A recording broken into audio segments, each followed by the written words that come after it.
Hi guys, so today I'm just doing another Wednesday Waffle. Um, I've had to think about what I want to talk about. I'm tired because I've been working all day, or well, not all day, some time on my helping people out with their websites a little bit, and I'm good at it, but it can be boring at times. But anyway, so what I wanted to talk about was mostly, because this is an entertainment channel, we keep it light. I'm not going to go political one way. I'm not going to talk about religion. I have political and religious views, but this channel's about fun, so let's keep it that way. So basically, I was just watching American Psycho with Christopher Bale. The film's set in the 1980s, but it's actually been out on at the film first time 2000, not 2001, the year 2000, just before, because it's set in Manhattan, and it's just before the unpleasant days of September the 11th. People say you remember where you were. See, I used to have to go to school. I had to get up early because I used to walk to school, but even when I left the house, I still had it was like a 40-minute walk, unless I walked very quickly. If I was late sometimes, I would walk quickly or jog, but anyway, yeah, so, you kind of hit the news at 9 in this country, or maybe a bit later than that. Yeah, because there's a delay. But anyway, after school, me and my pals, we used to go all over. We used to go pool hall. At that time, we were playing tennis, and I remember it was the tennis court. I won't give the name, but it's near me. And one of them said something about, there's been a building attacked by terrorists, blah blah blah. So anyway, I was like, what the heck? So I kind of jumped on my. No, I didn't use a bike in those days. I just walked home, and then I saw it on telly when I got back. Yeah, pretty shocking. Anyway, that's not what I want to make the video. I want to make the video about the film I saw. So yeah, I was just watching American Psycho the other day. Yeah, I feel like it's a good film. It's quite entertaining. Sort of feels like a Kubrick style film. He did a lot of quite quirky films. Pretty entertaining throughout. There's a lot of good scenes in it. When he's getting ready, main character, when he's getting ready, he's not a narcissistic psychopath. When he's getting ready, doing his morning routine, very funny, and the business card thing. I mean, it's a black comedy, really. There's a lot of silly bits in it, but not very realistic, in points, it's not very realistic. But the story is a bit confusing at the end. It's like, it was all a dream. Well, that's a bit of a cliche, isn't it? I remember watching Vanilla Sky, and it's like Vanilla Sky, but it's interesting until the end, whereas Vanilla Sky is just fucking boring. And you still don't get it. But yeah, just a few things I don't get. I guess I could just list them as questions on this video. See if anyone else has a clue. What are the things I don't get? Oh yeah. So William Dafoe, who I think, he's a good actor. I quite like him. Been in a few things. He comes in as the police detective, and he says, we'll get dinner, blah blah blah. Christian Bale's character, obviously he's called Patrick Bateman, but that's like a little allusion to the Bates Motel, the original sort of Hitchcock Psycho. And to be honest, I'm not really into just horror or lots of gore. I can put up with it, but I'm not too fond of it. I don't watch any Freddy Krueger or Halloween. type films. I like to watch films that are original. So I like, for example, a Bond film, a good action film, but the stories are often pretty boring, and you can fall asleep before the end. But I like films that are original. That's why I like Stanley Kubrick. So all the films he did were really cool, I thought. Some were not better than others, but you know, Full Metal Jacket, Eyes Wide Shut, not in any order. The Shining. Shining's probably the best one he did. Anyway, bits I don't get.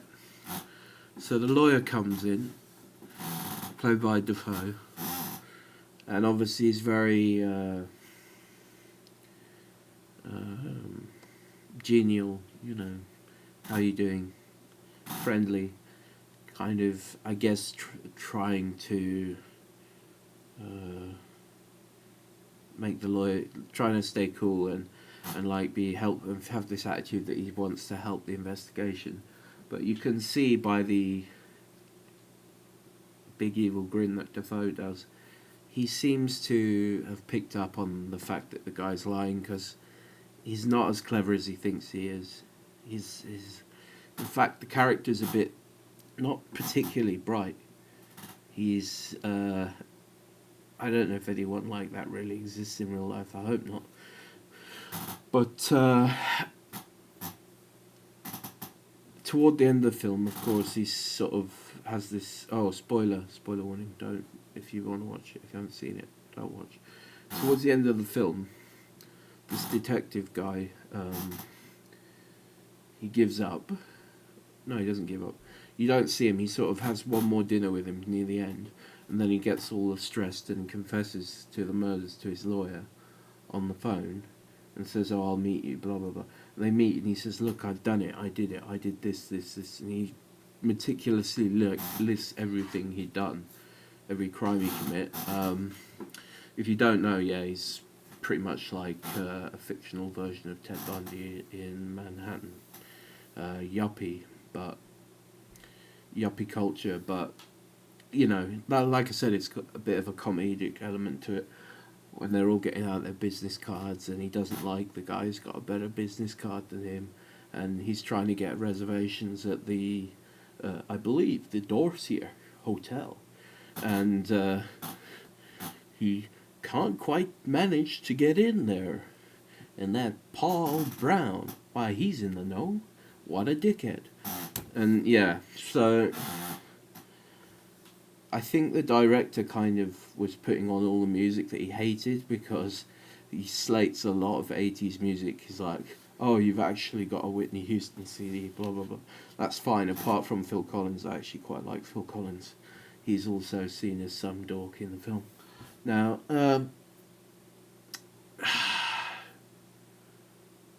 it's an entertaining film. It doesn't have much waffle, not particularly long, but I just don't understand the bit with the investigator. Just, that's it.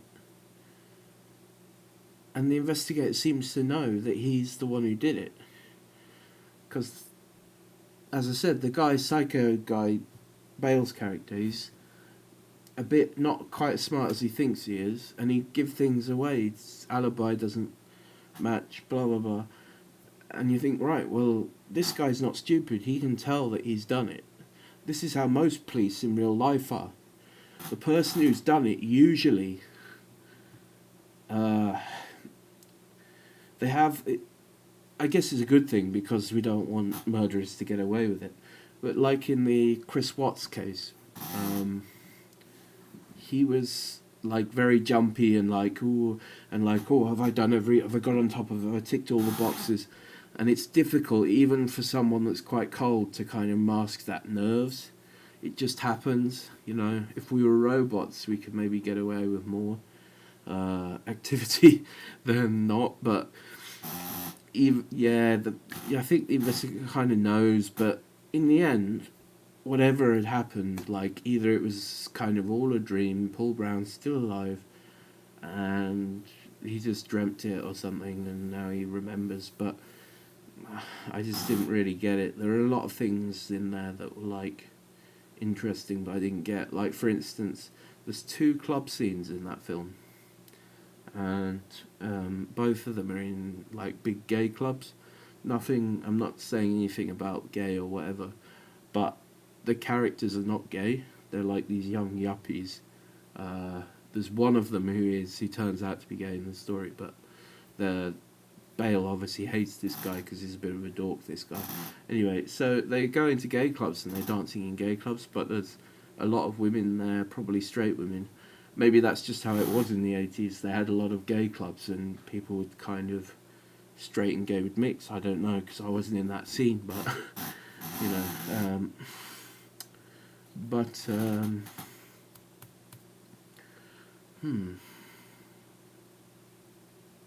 yeah, because in one of the scenes you can actually see, obviously, like a lot of clubs, they have hired dancers, and there's one of Charlie's Angels, but they're just, if you actually pause it and look closely, they're actually men. But I didn't spot it. You have to really pause the video. But they're men in drag, which I thought was quite funny. It's a good film, it just feels a bit disjointed. It's like when I make a video sometimes for this, and any video editor will know this, no matter how successful they are. Sometimes you work on a project and it just turns out to be longer than you wanted it to, and you want to just kind of bring it to an end. We've got enough in there, the public will love it. And I felt like that was the case here. I think there were a few subplots that we never really understood. One other thing that it's not that I don't understand, I just think it's silly, is that one of the girls that he kills in the film, obviously he's a psycho serial killer, he kills some prostitutes, and one of the prostitutes has been with him before, and in the first trip we see, like, as he puts the Phil Collins on and he's doing all this sort of, hey, look at me, in the mirror, which is, I think he's getting off more on how he looks than how the girls look. But, yeah, weird. But she, like, and then before she goes, he has to do his weird stuff, and he hurts them, but not seriously, and throws them out, and they've got like a bloody nose, and they're miserable, as you would be, you know, if a man's set on you like that. But then he finds her again, same woman, and she says, oh no, I'm not sure. It's one of those ones where you're like, don't get in his car, come on, are you stupid? Were you born yesterday? Because they're not stupid, people know these things, but yeah, I guess that's like a horror film thing, kitsch thing, but I thought she was a good character, actually, the Prozzy. I think she sort of sounds like American, Eastern European, trying to do an American accent. And she's an interesting character. It's just a small thing, but when he picks her up first and second time, she's kind of crafty. Like, she tries to look at his watch. He says, "Don't touch the watch," and then the second one, she tries to leave him in bed when he's having a menage a trois. He's trying to leave him with the other woman, and she tries to high leg it out there with the money. I'd say that's pretty accurate. I'd say they're streetwise, but she would have to be stupid to get in his car like she did the second time. I mean, the guy's just nuts in the film. I thought it was a good film though. I enjoyed it. I thought Christian Bale, he'd probably never do a better film, you know. I quite like the Batman thing. I have to say that's probably the best Christian Bale film I've seen so far. So, but I don't want to carry on. We finish the video there, but there are just a few things that I just don't feel like they were covered, and you don't really know what they meant, which is interesting. And they did a sequel, but the sequel's not worth watching. It's just a cash-in job. So yeah, it's maybe buy the book, and maybe the book will have a better explanation. But I don't know. I'm not that bothered. I do read. I'm not too lazy to read, but I like to read factual stuff maybe. Anyway, Anyway, yep. So let's see, virus, blah blah blah. Yeah. So what? I'm gonna be using the old soap, rubber dub dub in the tub. Popeye. Just be a bit careful. And then we go out and do Stalker in real life. The Stalker game. Anyway, cheers guys. Stay safe. That's it for now. Hiya.